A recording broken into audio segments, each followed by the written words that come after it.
कहते हैं कि मजदूर का पसीना सूखने से पहले अगर उसकी मेहनत का पैसा मिल जाए तो इससे बड़ा कार्य कुछ नहीं होता।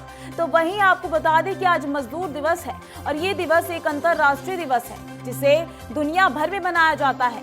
इसे 1 मई को भारत में संगठनों, कारखानों, साइटों, कंपनियों आदि में श्रमिकों की कड़ी मेहनत के उपलक्ष्य में माना जाता है।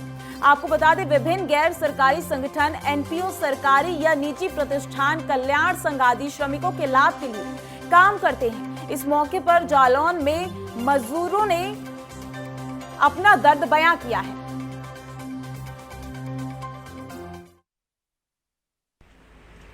मेरा नाम शिवा है। कहाँ के हैं शिवा जी आप? बिहार का। आज मजदूर दिवस है, क्या कहने चाहेंगे मजदूरों की तरफ से? क्या कहें, मजदूरों को रोटी नहीं मिल रहा है, पानी नहीं मिल रहा है, गरीब आदमी भूखे मर रहा है, चौराहे पे कहीं जाके भूखे मर रहा है, उसको बाल बच्चा भी झड़क के मर रहा है। 2 रुपये की नौकरी है, कहीं क्या करेगा? तो यहाँ पे आज की पूर्ति हो रही है आपकी? कोई पूर्ति नहीं हो रही है। अच्छा। 200 कमाने वाला 400 खर्चा हो रहा है घर में। कितने सदस्य हैं आपके घर में? कितने लोग हैं घर में? घर में हम मान लीजिए 15 आदमी है। और कमाने वाले कितने हैं? कमाने वाले 1 है। अच्छा, तो वैसे बड़ी मुसीबत के दिन चल रहा है आपका? हाँ, बड़ी मुसीबत का दिन चल रहा है। इसमें आप जो चाहिए भाई साहब वो अपने गुजारिश कीजिए। अच्छा। इसमें अगर मजदूर का पसीना सूखने से पहले उसकी मजदूरी मिल जाती है तो यह एक महानता कहलाती है। हम बात कर रहे हैं जनपद जालौन की, जहां मजदूर दिवस को लेकर जब हमने मजदूरों से बात की तो उनके चेहरे पर एक अलग ही उदासी देखी गई।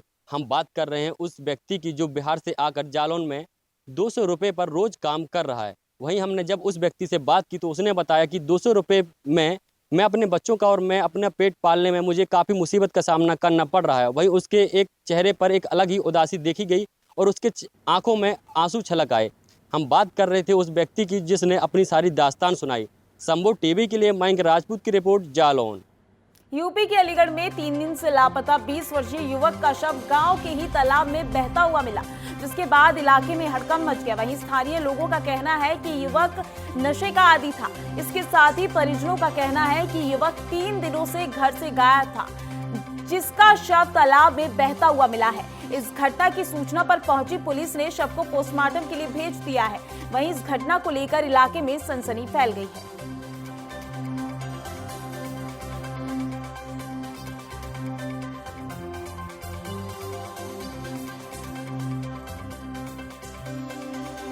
बेगूसराय में एक बार फिर रिश्ते हुए शर्मसार, जहां मामूली विवाद में भाभी ने अपने ही देवर को लाठी डंडे से पीट कर गंभीर रूप से घायल कर दिया। वहीं घायल अवस्था में परिजनों ने इलाज के लिए सदर अस्पताल में भर्ती कराया। वहीं घायल युवक ने बताया कि घर के सामने भाभी के पुत्र वधू ने कचरा फेंक दिया था, जिसके बाद कचरा फेंकने से मना किया गया तो इसी से नाराज होकर भाभी ने लाठी से पीट कर गंभीर रूप से घायल कर दिया। उन्होंने बताया कि बार बार कोई बहाना बनाकर गाली गलौज मारपीट करती रहती थी। फिलहाल पुलिस इस मामले की जांच कर रही है। हरियाणा के पानीपत में तालाबों के कायाकल्प कार्यक्रम का शुभारंभ 111 स्थानों पर आयोजित होगा। आपको बता दें कि प्रदेश स्तरीय अमृत सरोवर कार्यक्रम का शुभारंभ मुख्यमंत्री मनोहर लाल खट्टर करेंगे।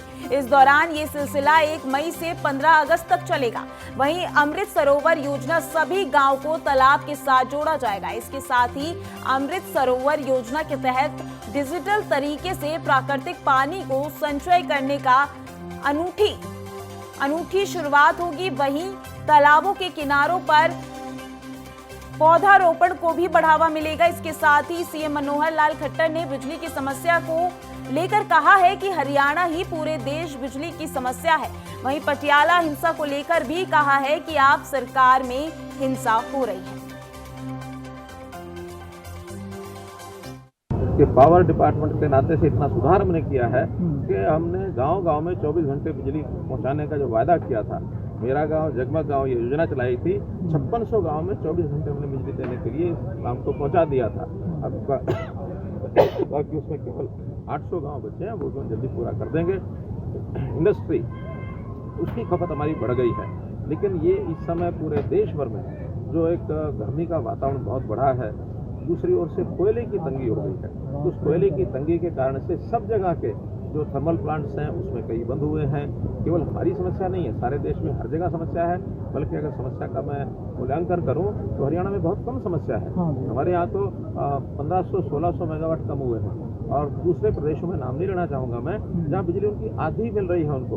और खपत जो है लगभग हमारी जो पिछले साल की खपत थी उसमें 50% खपत हमारी बढ़ी है इस बार, जिसके अंदर 30% तो हमने उसको पूरा किया है, उनको बढ़ाया है। जो इसी महीने में जो पिछली बार सप्लाई हो रही थी उससे 30% ज़्यादा हो रही है, लेकिन बाकी 20% और एक 8 दिन 10 दिन तक ये समस्या रहेगी। 15 मई से पहले हमारी कई प्रकार की जो बिजली की सप्लाई है वो सुनिश्चित हो जाएगी। खास करके जो गुजरात की बात आप करते हैं तो अडानी कंपनी से जो झगड़े थे वो हमने से बैठ कर सुलह कर ली है, और 1 या 2 तारीख को, आज 1 तारीख है, 2 तारीख से 500 मेगावाट उनका तुरंत शुरू होगा। 500 मेगावाट आगे 10 दिन में फिर शुरू होगा। भाखड़ा की जो बिजली है वो भी मई के महीने में हमको 1000 मेगावाट से लगभग बढ़ जाती है, क्योंकि सिंचाई का पानी भाखड़ा डैम से छोड़ा जाता है, और जब पानी छूटता है तो बिजली भी बढ़ती है। इसलिए कोई किसी प्रकार की ऐसी बात नहीं है जिसके कारण से कोई पैनिक फैले। लोगों को जितना थोड़ा सा अब इस समय सहयोग करना चाहिए उसके लिए अपील करते हैं कि वो सहयोग। बहुत दुर्भाग्यपूर्ण मानता हूँ, और मैं तो यही कहूँगा कि वहाँ की सरकार का जितना कंट्रोल चाहिए, जितना लोगों के साथ तालमेल चाहिए, लोगों को जितना समझाना चाहिए, वो उसमें फेल हुए हैं।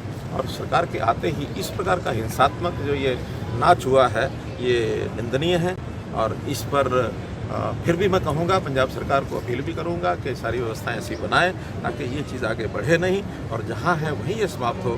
सामाजिक ताना बाना बिगड़ने नहीं देना चाहिए। ये सभी राज्य सरकारों का और केंद्र सरकार का भी हमारा प्राथमिक दायित्व होता है, उस दायित्व को अपने सरकार को निभाना चाहिए। अच्छे रुपये पड़ती है। वो जो बिजली के इतने सारे यानी जो लगा के गए भी थे, उन्होंने कभी नहीं सोचा कि इसका कितना दुष्परिणाम होगा। कोयला मिल नहीं रहा, हम केवल पैसा लगा के लगाना। हालांकि हमने भी एक यमुनानगर के प्लांट की एक परमिशन ले ली है 750 मेगावाट की, लेकिन उसको तो 2 साल लगेंगे अभी। लेकिन उसके बदले में हाइडल पावर और सोलर पावर वो हमको 3 रुपये, 3.5 रुपये, 4 रुपये मिल रही है। और यही एक कारण है जिसके कारण से हमारी बिजली की कंपनियां, जिसको वो अपने कार्यकाल में 31,000 करोड़ रुपया घाटे में छोड़ के गए थे, 27,000 करोड़ रुपया तो हमने उदय योजना के अंतर्गत एब्जॉर्ब किया, बिजली के घाटे खत्म किए, और आज हमारी बिजली की चारों कंपनियां वो प्रॉफिट में है। और देश का गुजरात के बाद नंबर 2 पर हमारी रैंकिंग है बिजली की कंपनियों की। केवल बात कह देना आसान है, जब विश्लेषण करेंगे तो आपको ध्यान में आएगा कि जनता का कितना पैसा हमने बचाया है। हाँ, अनाप शनाप हम करते रहते तो ये बिजली 7 साल तक किसी प्रदेश में बिजली का रेट न बढ़े, ये भी अपने आप में एक मूल्यांकन करना चाहिए कि हमने पिछले 7 साल में 2 बार बिजली के बिल घटाए हैं, बढ़ाए नहीं हैं। तो इसका परिणाम यही है कि हमारी जो फिलहाल के लिए इस खास बुलेटिन में बस इतना ही। देश और दुनिया की तमाम खबरों के लिए देखते रहिए संभव टीवी। नमस्कार।